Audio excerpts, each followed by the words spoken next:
आज म तपाईहरुलाई कसरी आफ्नो वर्ल्डलिङ्कको वाइफाईको पासवर्ड चेन्ज गर्ने र वाइफाई रिलेटेड विविध कुराहरूको बारेमा भन्न गइरहेको छु। त्यसको लागि चाहिँ तपाईहरु पहिला यो राउटर रिफर अफरको तलपट्टि रहेको राउटर भन्नेमा क्लिक गर्नुस्। यहाँ क्लिक गरिसकेपछि चाहिँ यस्तो एउटा खुल्छ।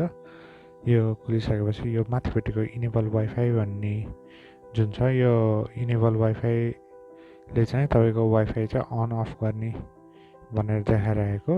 त्यसपछि चाहिँ हाइड योर वाइफाई भन्ने तलपट्टि जुन छ, त्यसले चाहिँ तपाईको वाइफाई चाहिँ देखाउने कि नदेखाउने,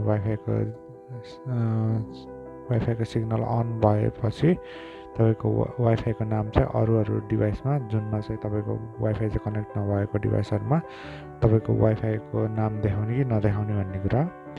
अनि त्यसपछि चाहिँ यो तलपट्टिको वाइफाई को नेम भयो।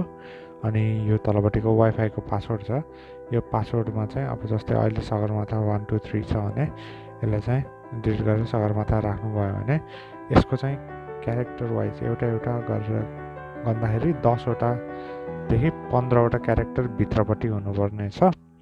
त्यही भएर 10 वटा चाहिँ पुराउन नबिर्सिनु होला। यसमा चाहिँ तपाईहरुले अब आफूलाई मन लागेको पासवर्ड हाल्नुस्। अनि त्यसपछि चाहिँ तलपट्टि यो डन भन्ने जुन बटन छ त्यसमा क्लिक गरिदिनुस्। अनि त्यसपछि यो पासवर्ड चाहिँ सेभ हुन्छ।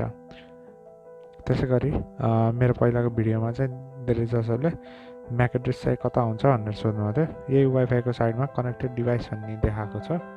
यो कनेक्टेड डिभाइसमा चाहिँ यहाँ तलपट्टि चाहिँ म्याक एड्रेस चाहिँ यही लेखिएको छ।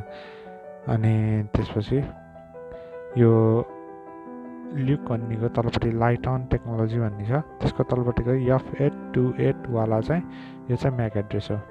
तपाईहरुले चाहिँ यो कपी गर्नुपर्ने छ। जस्तै यहाँ सेटको चाहिँ 3007 4D त्यो डबल कोलन गरेर दिएको छ, हो त्यो चाहिँ तपाईको म्याक एड्रेस हो।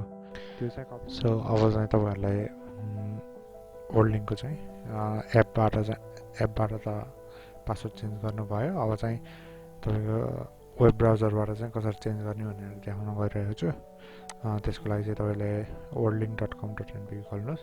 त्यसपछि अनलाइन सर्भिसेसमा गएर कस्टमर लगइनमा जानुस्। युजर नेम र पासवर्ड चाहिँ आफ्नो टाइप गर्नुस्। अनि मेरो चाहिँ अहिले यो युजर नेम र पासवर्ड चाहिँ सेभ भएको चाहिँ यो एउटा लास्ट पास भन्ने छ। यो लास्ट पासले चाहिँ तपाईहरुको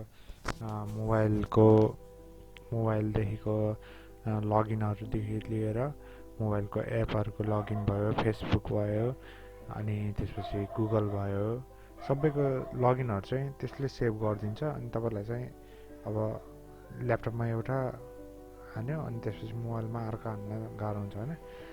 त्यसरी त्यो एउटा एपले चाहिँ तपाईको सिन्क्रोनसली काम गरिदिरहेको हुन्छ। त्यसको लागि म छुट्टै एउटा भिडियो बनाउँछु। अहिले चाहिँ हामी यो लगइन गरेर हेरौँ। त्यसपछि म लगइन गर्छु। लगइन भइसकेपछि तपाईहरुको चाहिँ यस्तो खुल्छ। र यसमा चाहिँ अनलाइन सर्भिसेस भन्नेमा जानु। यहाँ चाहिँ चेन्ज पासवर्ड छ। चेन्ज पासवर्डमा चाहिँ यहाँ इन्टरनेट पासवर्ड छ। इन्टरनेट पासवर्ड भनेको चाहिँ अहिले मैले जसरी जुन लगइन गरेँ त्यसको लागि चाहिँ यो इन्टरनेट पासवर्ड हो। अनि यसलाई चेन्ज गर्नको लागि चाहिँ अहिले करेन्ट अघिको मैले हानेको पासवर्ड र अनि त्यसपछि नयाँ पासवर्ड र रिटाइप न्यू पासवर्डमा गरेर चेन्ज पासवर्ड गरेर चाहिँ यसको पासवर्ड चेन्ज हुन्छ। त्यसरी नै यहाँ चाहिँ वाइफाईको पासवर्ड छ। यहाँ वाइफाईको पासवर्ड भने अब तपाईको एसएसआइडी चाहिँ अघि मेरो जे थियो त्यही नै देखाइरहेछ। त्यसपछि तलपट्टि चाहिँ हाइड एसएसआइडी भन्ने छ। यसले चाहिँ तपाईको वाइफाई चाहिँ हिडन बनाउने हो कि हैन भनेर चाहिँ हो। जस्तै अहिले हाइड एसएसआइडीमा मेरो यहाँ क्लिक छ भनेपछि यो चाहिँ अहिले हिडन नेटवर्क छ, अहिले चाहिँ हिडन वाइफाई हो मेरो चाहिँ। अनि त्यसपछि यो न्यू पासवर्डमा जानुस्। अनि न्यू वाइफाई पासवर्डमा चाहिँ यहाँ सो पासवर्ड गर्नु भने चाहिँ अहिलेको मेरो करेन्ट पासवर्ड देखाउँछ। अनि यसको लागि यसमा चाहिँ त्यही अहिलेको जस्तै तपाईको 10 देखि 15 क्यारेक्टरको भित्र हुनु भयो। अनि त्यसपछि चाहिँ तपाईहरुले यहाँ अथेन्टिकेसन चाहिँ WPA1 WPA2 नै एकदमै सेक्युर हुने भएकोले यही नै राख्दिनु। अनि त्यसपछि चाहिँ यो पासवर्डमा चाहिँ तपाईको यो लगइन गरेर आउनुभयो नि यो अनलाइनको हो यो पोर्टलको लागि जुन पासवर्ड हाल्ने तपाईँले लगइन गर्नुभयो हो त्यो पासवर्डको लागि त्यो पासवर्ड चाहिँ यहाँ हाल्नु होला अनि त्यसपछि चेन्ज वाइफाई पासवर्ड क्लिक अनि यो तलपट्टिको यो चेन्ज वाइफाई पासवर्ड भन्ने बटन क्लिक गर्नुभयो भने चाहिँ तपाईँको चाहिँ पासवर्ड चेन्ज हुन्छ।